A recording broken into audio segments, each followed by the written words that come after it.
Alright, starting time now. Alright, to begin my speech, I'd like to extend a warm thank and thanks to everyone here so we may have this engaging and educational debate. So to start off, I'll repeat the resolution. USFG should implement a vehicle miles travel tax. So we define the vehicles miles travel tax as a mile-based fee or road user charge as a policy of charging motorists based on how many miles they travel. So this is a policy round based on the keyword should. And our plan text is that the USFG will implement this vehicles miles travel tax all over the US where we charge $1 for every 100 miles traveled. Anyone need me to repeat that? Can you repeat it? The USFG will implement vehicles miles travel tax all over the US for every 100 miles we charge $1. So the time frame is as soon as possible. The weighing mechanism for this round today will be net benefits, the greatest amount of good for the greatest amount of people, and the funding will be normal ways and means. So getting to our first advantage is of the economy. So by implementing this tax, what the government usually does is when they implement a tax and get the money from tax to their, when they get the money, they usually put it into DMV. And what the DMV will do with this money is that they will put it into roads, to improve roads. So this is good for many reasons. First of all, roads will lead to more investor trust and job security. So first of all, currently concrete and the road industry, the people building roads, there's not a lot going on right now. So by having all this money put into this, that means that the investor will trust the road companies more, and more jobs will be made as a result of this, because there will be more jobs that need to be done to improve the roads. So that will all benefit the economy, so of course, more jobs means more money put into the economy. And also, the most important point here is that the roads, by improving these roads, this leads to more safety for the people. Many people die with these some treacherous roads that are left abandoned because we don't pay attention to them because it costs so much money to repair them. So by implementing this tax, we will have the money that DMV will use to repair these roads. This will save many lives. So that's our first argument about the economy and as a result of that lives, since the DMV will be improving roads. And our second advantage is of the environment. So as it stands right now, according to the EPA, the US is the #2 world polluter in the world. So currently the US is polluting 19% of carbon dioxide, and carbon dioxide is caused by cars, right? So when we place a tax on vehicles miles traveled, that means this de-incentivizes people driving in cars. That means people would rather carpool. That means there's less cars on the road, less pollution. And according to The Economist, in March 21st of 2015, the European Union implemented a very similar tax, and their GDP went up by 1.4%, and their carbon dioxide levels went down by 6%. This is the first time in history such things happened through such a tax, because this was the first time a tax like this was implemented. So as we can see here, we have a precedent of when we implement such a tax, the GDP rises, the environment gets better because there will be less CO2 emissions, 6% less. So imagine that in the US, which is currently a heavy polluter. And the impacts of this are that first, lives. According to Washington Post, 150,000 people die annually due to the pollution through global warming because of floods, any diseases that may happen as a result, and any other environmental damages through pollution. And also, as I've stated before, their GDP went up. So according to The Economist, 1% of the world's GDP are gone because of such pollution and global warming, because there are less rains or similar scenarios, there will be less crop yield. So this could solve for that. So basically, the environment becomes better, which leads to a better world economy, and this saves 150,000 lives annually. And are there any questions? No. So to sum up what the affirmation's case, we are implementing a vehicles miles travel tax, which de-incentivizes all travel between vehicles. Yes? Oh yeah, actually I have a question. About your study about the EU, how it was implemented on March 21st, seeing how it was just 7 days ago, how was this study conducted? How did they collect all this data so rapidly? Oh, I misspoke. What year does it? You said March 21st, 2015. Oh, I misspoke. I meant to say 2014. Sorry. Okay, so to repeat all of our points, first is of the economy, where we are repairing roads through the DMV, because DMV receives this money. This will save this will save lives as the roads will become better, and this will lead to more jobs as there are more jobs to do on the roads. And so safety and economy. And secondly is of our argument on the environment, where the U.S. will help the economy by polluting much less. This will save lives through reducing global warming, and as the presidents from last year, the EU did a similar thing. Their GDP went up and their CO2 levels went down. So with that, I urge a strong vote for the affirmation. All right, and that I'll start time. Before I start my speech, I'd again like to thank everybody for making today's debate possible. And let's get on to the debate. Resolved, the U.S. federal government should implement a vehicle miles traveled tax. We agree with their definition. I'll be going on to their plan. Now, their plan was that the U.S. federal government will implement $1 per 100 miles tax based on basically how many miles you drive. Now, this plan is topical, but we have a couple of issues with it. First of all, there's a solvency issue here because of inflation. The U.S. Federal Reserve predicts that in 20 years, this will have zero to no impact on the way people buy their cars. Why? Because $1 for 100 miles, which translates essentially to a cent per mile, means nothing. And my opponents have put no contingency on this plan to what will happen in the future. And in a fight against global warming, which is a long-term problem, an environmental problem, this tax is essentially useless in 20 years. So even if you do believe it that they reap any benefits for this, and I'll be going on to the why they don't, this is all temporary because in the long run, it's not going to solve for anything because of inflation. Additionally, I'd like to make an observation here. They did not put any exceptions to this plan, which was what the EU did. The exceptions that the EU put were about electric vehicles and hybrid vehicles. They did not put any exceptions to this plan, so basically any vehicle which drives its 100 miles will have to pay $1, and I'll be going on to why that actually makes their environmental point useless. Moving on to their first point about the economy and the DMV roads. First of all, they can't pick where the money goes. Their plan essentially puts this tax into place, so that all the benefits they get from putting into the roads, they're not picking where this money goes. They're just implementing a tax, as is their plan to do so. When they talk about how the DMV is going to improve roads, that is not in their, first of all, not their right to do so. Second of all, it's not even stated in their plan that they would do so. So they shouldn't even get access to any of these benefits.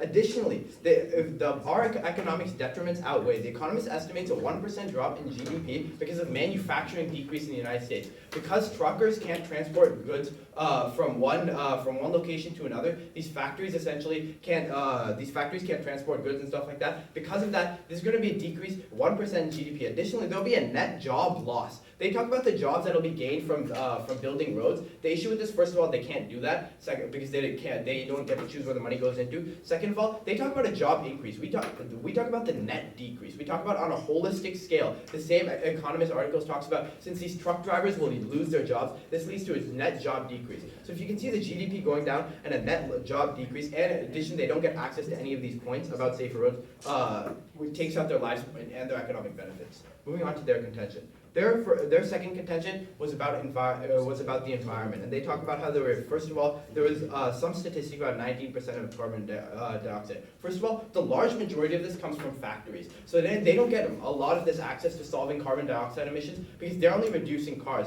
Additionally, Obama stated that the electric vehicles are key to solving the issue of global warming and environment in the United States. I'll be going on to more studies that support this in my contentions, but what's essentially happening is they're de-incentivizing people from buying electric vehicles. They're de-incentivizing people from buying hybrid vehicles. And what this essentially does is electric vehicles and hybrid vehicles are the key to solving environmental issues in the future because their electric vehicles have zero carbon emissions. Whereas what they're doing is they're preferring people using cars to maybe even using buses or trains. And what this leads to is it still leads to some carbon emissions, even if it's less. What we do is we put in, what this trade-off gives them is they lose access to solving environmental harms in the future because of electric cars. Yes, I'll take your question.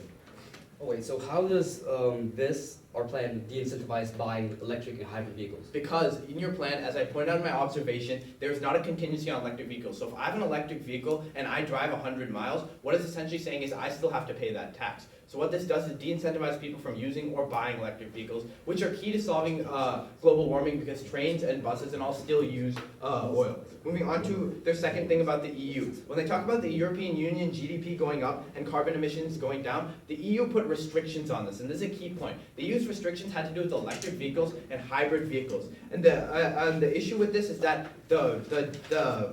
the benefits that they got to their GDP and the carbon emissions were because of this. Electric vehicles and hybrid vehicles, people would still buy those, and that led to the decrease in carbon emissions. Moving on to their point about lives, and as I said, they don't get the environmental benefits from this, which means that the pollution doesn't go down and their lives they don't save any more lives. Same thing about crops. Moving on to our case. Our first point is that it punishes high efficiency vehicles and electrical vehicles. People have no incentives to use hybrids or electrics, and there's less incentive, since they have less incentive to use it because of the gas tax, what it's going to lead to is that even if they don't drive, what they'll essentially be taking are buses and trains, which are still use gas. And Obama stated that electrical vehicles are the best chance at stopping global warming and making the United States environmentally friendly. Additionally, EPA reports electric vehicles are best because of the same reasoning I gave, because of gas, and they are taking away the incentives. Moving on to our second point. Our second point is that this hurts the poor the most. The LA Times reports that major cities like LA, New York City, and Chicago have limited housing, and those who are rich can live in the city. For better statistics, you can see that 77% of the people who live in the city are above the average income of the United States, whereas 33% of those who live in the city are below the major income. The report goes on to state that many of the jobs are in these major cities. So people have to drive long distances from where they live, since the poor can't afford to live in these cities. They have to drive from those distances into the cities, which means that this tax is hurting the poor the most, because the rich would live in the cities and have access to that subway system or just be able to walk to their jobs. Additionally, the Mercury News reports that areas in the Bay Area, for example, there are areas where people travel 40 miles just to get to a doctor. This is more prevalent in poorer communities such as in San Bernardino and Riverside. Now, the issue with this is it increases the wage gap in the United States because poorer people can't get to their jobs in cities like New York City and LA, whereas the rich have easy access to this job. Additionally, it increases structural violence because as the wage gap increases, it increases discrimination against the poor in the United States. Moving on to our third contention, privacy. The GPS systems are the way that this has been implemented in Oregon, and my opponents didn't give a specific way of doing it, so we're going to assume that the way it's been implemented in the United States so far was through GPS systems, so we'll assume that this is the way it's going to work. A congressman in the United States Congress stated that the government has no business learning where law-abiding citizens are driving or how often they use these cars. This is an invasion of privacy on the government, and it goes against our fundamental rights as American citizens. The issue with this is it essentially breaks the social contract between a government and its people, and breaks the invasion of privacy, which should be prevalent in this round because the rights of American citizens should come above all else. Moving on to our fourth contention of the economy. We already brought this stuff up before, but as I already said, there would be a 1% GDP drop. According to the economists, there will be a net jobs loss because of the manufacturing industry, trucking, and essentially this will lead to less consumer spending because people wouldn't be able to drive long distances to get to cities and stuff like that. And for those reasons, I urge vote for the negation. Thank you.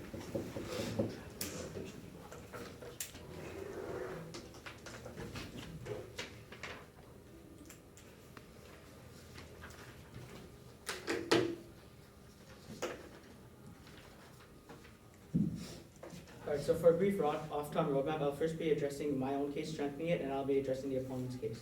So with that,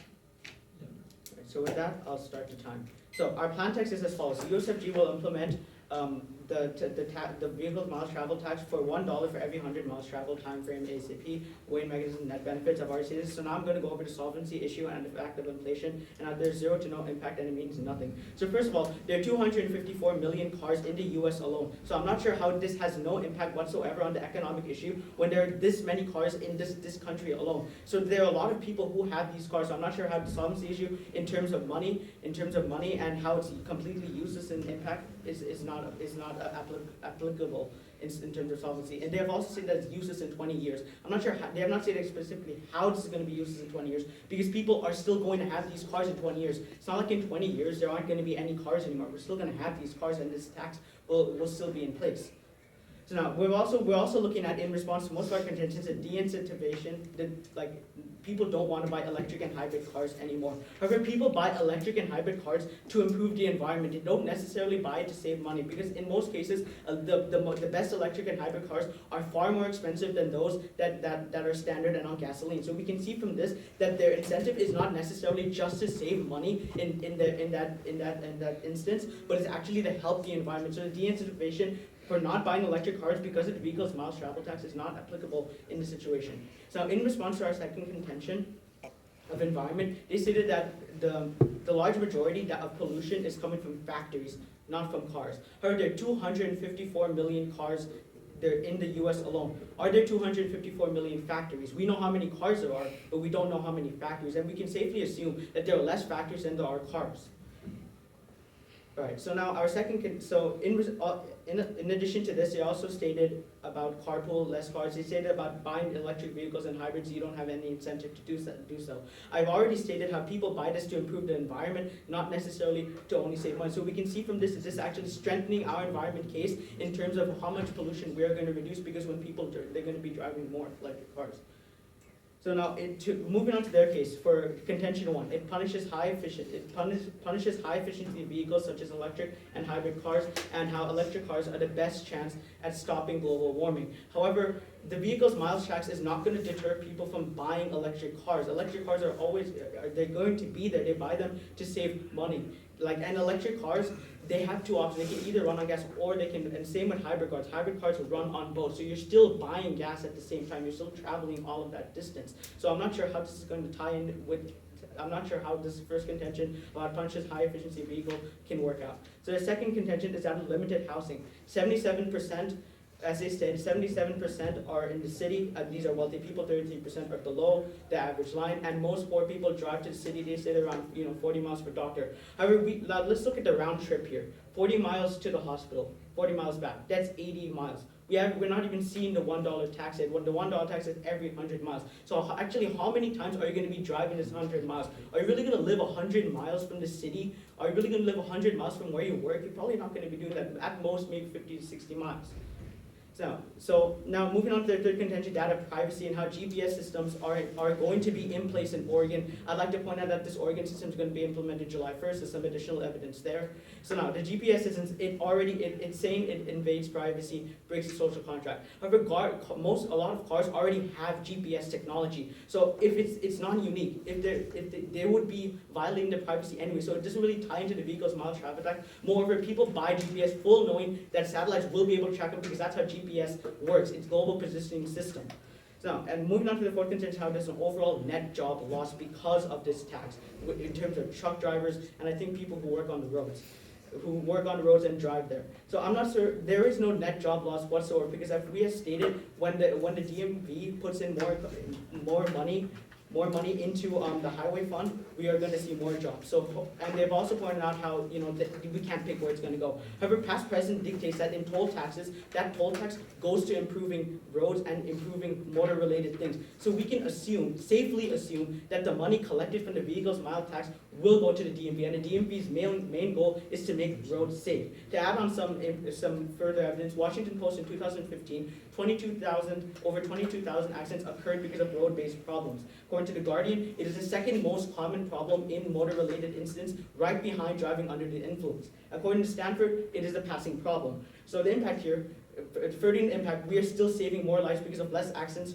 in terms of improving these roads. So for the following reasons, for these reasons, I strongly encourage an affirmative ballot. So to start off my speech, I'd like to thank everyone for making today's debate possible. With that, I'll be going over the affirmations case, then going over the negations case.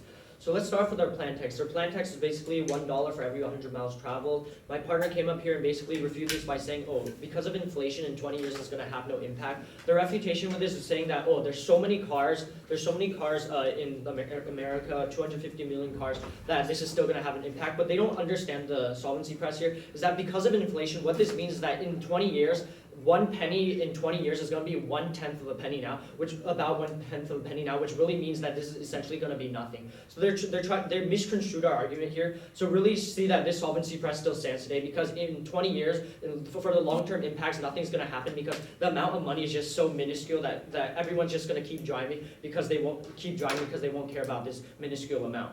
So with that, let's jump right into their first contention. Their first contention is about the economy and how they're basically putting money into the DMV, and the DMV is essentially going to put it into roads. So basically, first of all, my partner basically came up here and stated that in their plan, they can't choose where to pick the money. And first of all, if we take a look at this, they're fiating two things. First of all, they're fiating the fact that the United States government is going to pass this tax, and then they're fiating the fact that the DMV is going to put this into roads. So clearly, you can't buy this argument, because first of all, their plan really doesn't state that. And also, their second refutation to this is basically saying how there's a precedent about how, you can put it in the past, in the past the Department of Transportation has put it into roads. But again, we take a look at their plan. We take a look back at their plan. Their plan really never states where they're putting it, so they can't really just switch where they want to put it every time we try to bring up a new argument. And also, furthermore, with that, they don't really have access to the impacts of having safer roads. Because also, if we take a look at another refutation, this is that people don't die because the roads are bad. People die because their driving habits are bad. Because we can see that the way people drive inherently affects more. We can see laws being passed to limit cell phone usage, because the reason why people die on roads is because of these cell phones, not because of the safety of roads. And furthermore, they also state about their argument on the economy is about how there's going to be an increase in the GDP again, and how there's going to be an increase in jobs again. They completely dropped the refutation on my partner about how that they're only talking about a certain number, whereas my partner and I are talking about on a net scale, on a holistic scale. There's going to be a net decrease, 1% decrease in GDP, and also a net decrease in jobs, because truckers no longer are going to have that, are going to lose their jobs because of this gas tax. Because of this vehicles per miles tax is going to be having a significant influence. And also, their argument was about how. About our electric cars point on the economy is basically how people are still going to buy electric cars because they just want to help the environment. But that's exactly what we're saying. Because now, if you pass their plan, it's essentially disincentivizing these people to buy. Because what's happening right now is when you have electric cars, they don't have to pay for the gas. It's kind of a trade-off, because gas-powered cars are obviously more powerful than electric cars. So what's going to happen here is that they're disincentivizing them now. Because the main part of the reason they also want to help the environment, but part of the reason why they also want to buy these electric cars is because they do not have to buy gas. They just use electricity. So with that, let's jump right to their second contention. Their second contention was basically about the environment. Their first subpoint is about how 19% of carbon dioxide emissions are caused by cars. My partner came up and refuted this by basically saying a lot of this comes from factories. And then their refutation is really interesting. They state that, because there's less factories than cars, this makes it so that cars produce more. This just logically doesn't make sense, because factories produce immensely more carbon dioxide emissions than one car. We can also see that see in the city. For example, we have smokestacks that are producing smoke. You don't really see cars that the everyday cars that are producing so much smoke on the level as these factories are. So clearly, we can see this environment point doesn't stand. And also, again, they also didn't refute the point about so basically their second subpoint to the environment is about how the European Union saw benefits from this, and that somehow we're going to inherently see benefits in the United States. But the problem is that they again did not refute, is that my partner said that in the European Union, what's happening is that their policy in the European Union didn't include electric cars, whereas we do. Whereas in the United States, their plan does, because they had no restriction. We have to assume that they're going to be including electric cars. So what's going to happen is, because since you're having this new tax, people first of all don't want to pay tax. So then first of all, what we're going to see from here is they're going to start transitioning back to these gas-powered cars, because they're not going to really see any inherent benefits to themselves. That they're going to still have to pay this tax.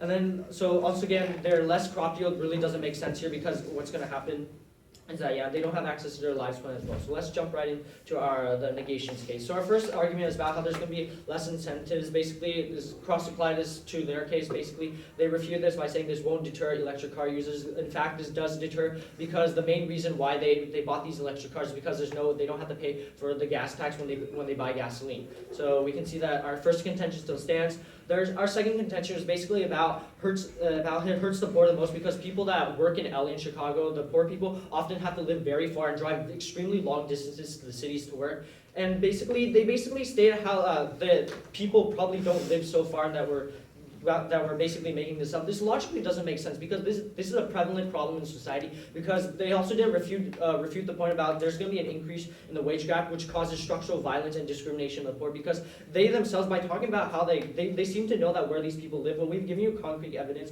For example, just in the Bay Area, San Bernardino and Riverside, people have to drive 40 miles just to go see a doctor, 40 miles back and forth. And just imagine if their jobs are going to be even farther away. So we can say that this is going to be happening every day. And because this is happening every day, this really stacks up. And really we can see that they try to downplay this argument by saying it's less than $1 per day. Yes, to the economy, it's not that much, right? But to each person, to this poor person that has to pay $1 every day, about $1 every day, this is going to add up to that. It's really going to affect the quality of the life that they live, and it's going to increase the discrimination on it. Their third argument is privacy. Basically about the GPS. They say that this is not unique because cars already have GPS. Yes, that's great. Cars already have GPS. But the problem is right now, the status quo, the government doesn't have access to the content that is collected by the GPS. So really, this refutation is pretty much as good as non-refuted. So draw that across the flow. And our fourth contention is, again, back to the economy. You have to look at the negation side on this side and give it to our side, because we take a look at the whole net scale, the holistic scale, because there's going to be a net decrease in GDP of 1%, and there's going to be a jobs loss. A net decrease of jobs. So really you just keep flowing this throughout the flow, because on their case, their statistics, their claims about how there's so many jobs are lost are just solid numbers and not on a net scale. So really you have to divide this. And for those reasons, I urge a strong negation vote. Thank you. Alright, I'll just be going over a couple of voter issues to wrap up today's debate. First voter issue is the trade-off with electric cars. We have concrete reports by the Environmental Protection Agency, the EPA, and statements by Obama that essentially say that electric cars are the key to solving global warming in the future in the long term. The reason being is they de-incentivize people from buying electric cars. Now they fail to understand this point when they try to talk about how people want to help the environment and that's why they buy electric cars. Yes, people might want to help the environment. There are other reasons why people would buy electric cars, first of all. Like, they might want to save on gas money, and they might have economic benefits from that. But even if they want to save the environment, you're de-incentivizing them from saving the environment. You're making them pay more and more to drive electric cars. You're forcing them, as you yourself say, you're taking more cars off the road. The issue is you're taking away electric cars. You're taking electric cars off the road. And the reason why electric cars are the key to solving the future is because environment is a long-term game. And I brought this up in my first speech. The best way to solve the environmental issues is to be completely gas-free. And what this leads to is completely electric cars. Even if you believe them that they're bringing some environmental benefits by making people take buses and trains because of this, that's only short term, because what you're doing is you might be decreasing the gas emissions, but in the long term, this inflation point basically shows that it's going to reset itself, because at some point, a cent isn't going to be worth anything. And what they're doing is they're preventing us from completely solving the energy issue in the United States, completely going to electric cars. So for these reasons, and we have concrete reports that essentially back this up, it's clear that we help on the environment. Next, moving on to their second point. When they talk about the number of lives and the people they're saving from the DMV, first of all, they don't give us a number of lives, and my partner brought up the fact that we don't know what this is due to. We're not saying here that there are going to be absolutely zero people who die because of bad roads, but when they don't give us a number on lives, they don't give us a concrete evidence on how many percent of these people die because of the bad road conditions. We can assume that there are many other reasons why people die in car accidents, for bad driving, talking on their cell phones, etc. Additionally, they have no right to say where this goes. If they're talking about past precedent here. First of all, this past precedent is coming from the Department of Transportation. These are specific plans. They themselves said these were plans on taxes that were used to help the roads. That's what the past precedent they bring up is. Their plan is just to tax it. In the past, the United States has said, let's implement a tax to help our roads. That's not what they're doing. They're having the US federal government implement a tax that's going to be based on the amount of miles somebody drives. They don't have a specific plan to put this money into roads. So you can't even give them any benefits they gather off this, even if you believe that there are some. Moving on to our third voter issue. Our third voter issue is about structural violence due to this wage gap. I brought this up in my first speech, and their only refutation to this is that, well, it's not that much. They only have to drive 50 miles. But as my partner said, it adds up. They're driving every day to the city. They drive every day to work. They're de-incentivized from going to work. And what this leads to is a bigger wage gap because the richer people can live in these cities and have better access to their jobs. Increasing that wage gap leads to structural violence, which would be one of the biggest impacts in today's round, because the structural violence and this discrimination against the poor outweighs anything that they have brought it up. Moving on to our fourth contention. Our fourth contention is about privacy. They refute this by saying that GPS systems use satellites. First of all, those satellites that information doesn't go to the government. What they're doing is they're forcing that information to go to the government. In Oregon, and how it's been implemented in the past is that they have to report those miles and be taxed on it. That's how it had to be. That's how it was done. And this GPS information, where everybody would go and when they would drive their cars, would go to the government. When they talk about satellites, this doesn't always specifically go to the government. The companies that run GPS are often private companies. So what you have to see is they're giving it specifically to the government. And I talked about in my first speech how this violates contracts, violates the rights of the people, and it's the biggest net benefit in today's round after the structural violence. Moving on to our fifth voter issue. Our fifth voter issue is on the economy. Now we give you concrete net statistics about how the GDP will decrease and net job loss because of this manufacturing. They come up here and keep talking about, first of all, an impact they don't even get access to, about how people are going to get more jobs. Additionally, the European Union. Again, the European Union had a lot of exceptions in this jobs. We talk about a net job loss because they don't even look at the people who are truck drivers, manufacturers, who companies function on the fact that they can drive around delivering things from place to place. That's going to decrease. Moving on to our fifth voter issue, diminished impacts. Even if you buy the first and second contention, those impacts are severely diminished. First of all, environment is a long-term game. They only solve, even if they do solve, for 20 years. Because as I said, this inflation point, a cent isn't going to be worth anything, according to the Federal Reserve, in 20 years. That's going to mean that nobody will have any incentive to decrease their carbon emissions or decrease their driving. Additionally, diminished impacts because they talk about how this is all coming from cars. That's not true. A factory produces much more than a single car, and much of it comes from there. So it's a clear vote in favor of the negation in today's round. Thank you. Alright, start time now. Okay, so first off, I'll address what my opponents have said to our entire case, and then I'll be addressing their case and giving you the voter issues of why we've won today's round. So first of all, they stated how by passing our plan, we are de-incentivizing electric cars. But I don't know why they're talking about electric cars specifically, because this de-incentivizes basically all cars, right? This is a tax on all cars. So why are they just talking about electric cars specifically? It's not like electric cars are the only ones being taxed here. No, all cars are. So this basically evens it out. People don't take this into consideration when they buy electric cars. So their impact, their first intention falls, and we get the environment and econ. Point of order, this is a completely new argument. Your argument about how they were talking about all the cars, not just energy cars, your partner could have brought it up. It was my first contention.